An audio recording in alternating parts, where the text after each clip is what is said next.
San Antonio de Padua, el santo de los milagros.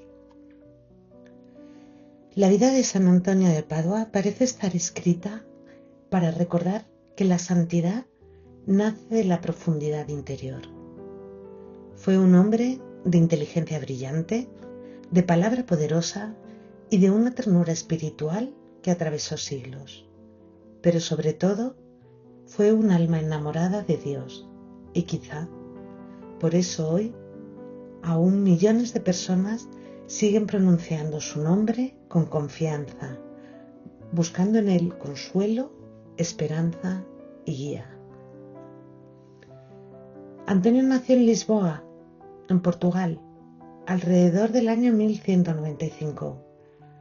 Su nombre verdadero era Fernando Martins. Pertenecía a una familia acomodada y recibió desde niño una educación muy cuidada. Las calles de Lisboa eran entonces un lugar de comercio, de viajeros y de culturas mezcladas. Pero el joven Fernando parecía mirar más allá de todo aquello. Mientras otros soñaban con honores o riquezas, él sentía dentro de sí una inquietud distinta, una sed que ninguna comodidad podía apagar. Desde muy joven buscó el silencio y la oración. Ingresó primero en la orden de los canónigos regulares de San Agustín. Allí estudió profundamente la escritura. Tenía una memoria extraordinaria y una inteligencia fuera de lo común. Sin embargo, cuanto más aprendía, más comprendía que el conocimiento sin amor no basta.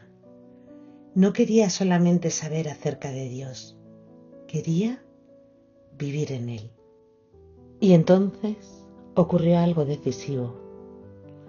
Un día llegaron a Portugal los restos de 5 frailes franciscanos que habían sido martirizados en Marruecos. Aquellos hombres habían muerto anunciando el Evangelio. Fernando, es decir, San Antonio, contempló sus cuerpos y quedó profundamente conmovido.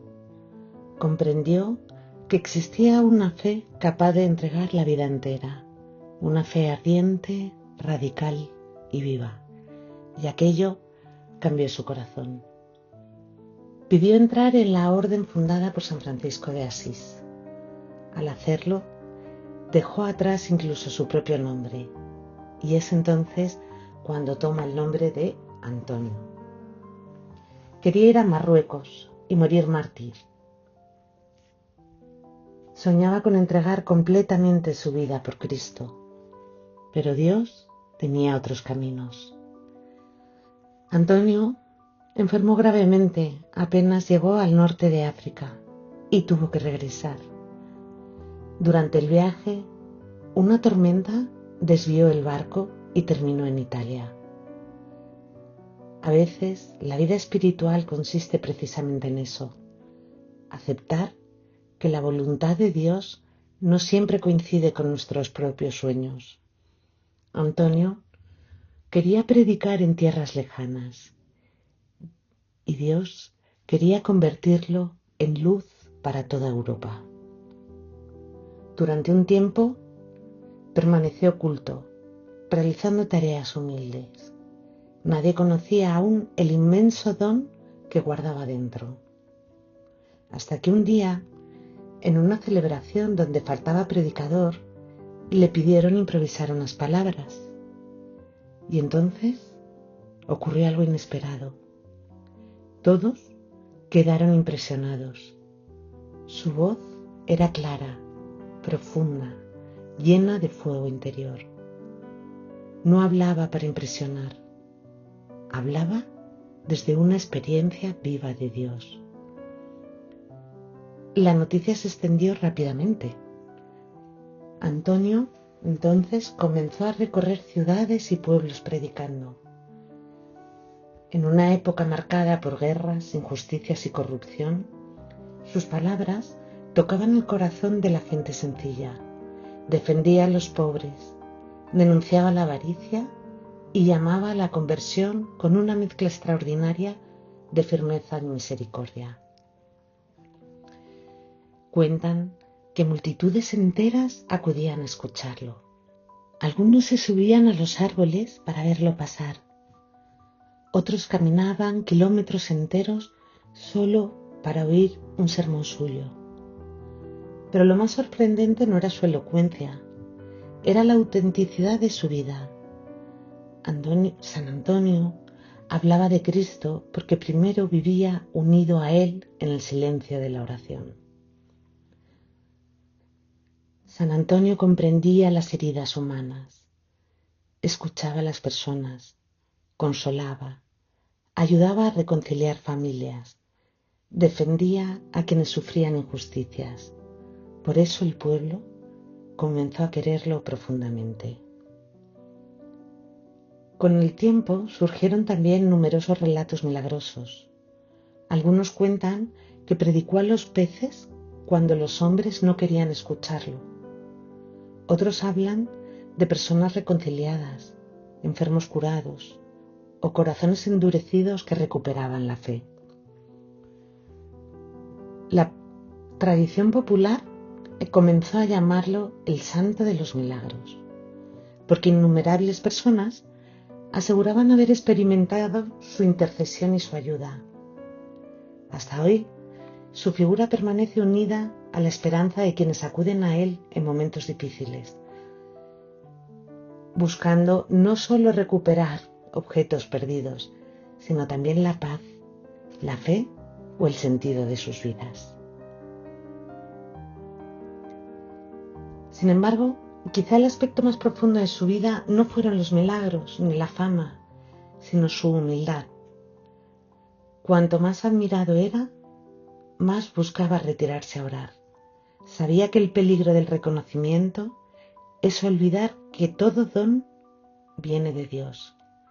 En sus escritos y enseñanzas aparece constantemente una invitación a vaciar el corazón de orgullo para llenarlo de amor verdadero. Hay una imagen muy conocida de él sosteniendo al niño entre sus brazos. Esa imagen resume maravillosamente su espiritualidad. San Antonio entendía la fe no como una idea abstracta, sino como una relación viva, cercana y amorosa con Cristo. Para él, Dios no era una teoría que explicar, sino una presencia que abrazar. Murió muy joven, cerca de Padua, con apenas 36 años. Su cuerpo estaba agotado por los viajes, las penitencias y el esfuerzo constante de su misión. Pero su espíritu permanecía encendido. La gente comenzó a venerarlo inmediatamente.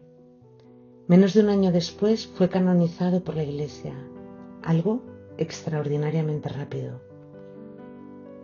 El pueblo ya lo consideraba santo mucho antes del reconocimiento oficial, porque la santidad verdadera deja huella en quienes la encuentran.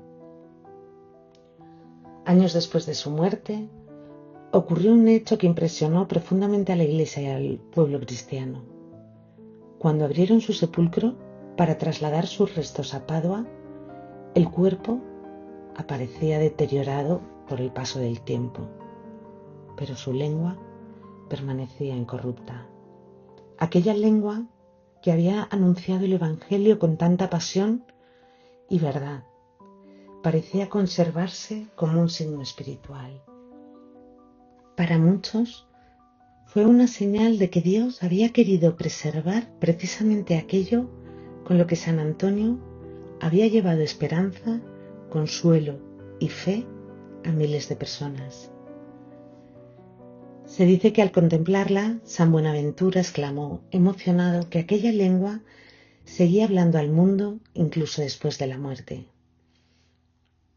Y de algún modo así ha sido, porque la voz de San Antonio continúa resonando siglos después, no solo en las iglesias, sino en el corazón de quienes buscan sentido, misericordia y cercanía de Dios. y aquí nace una reflexión muy profunda sobre su espiritualidad. Vivimos en un mundo lleno de ruidos, de velocidad y de apariencia. Muchas veces sabemos mucho, pero escuchamos poco. Tenemos información, pero nos falta profundidad.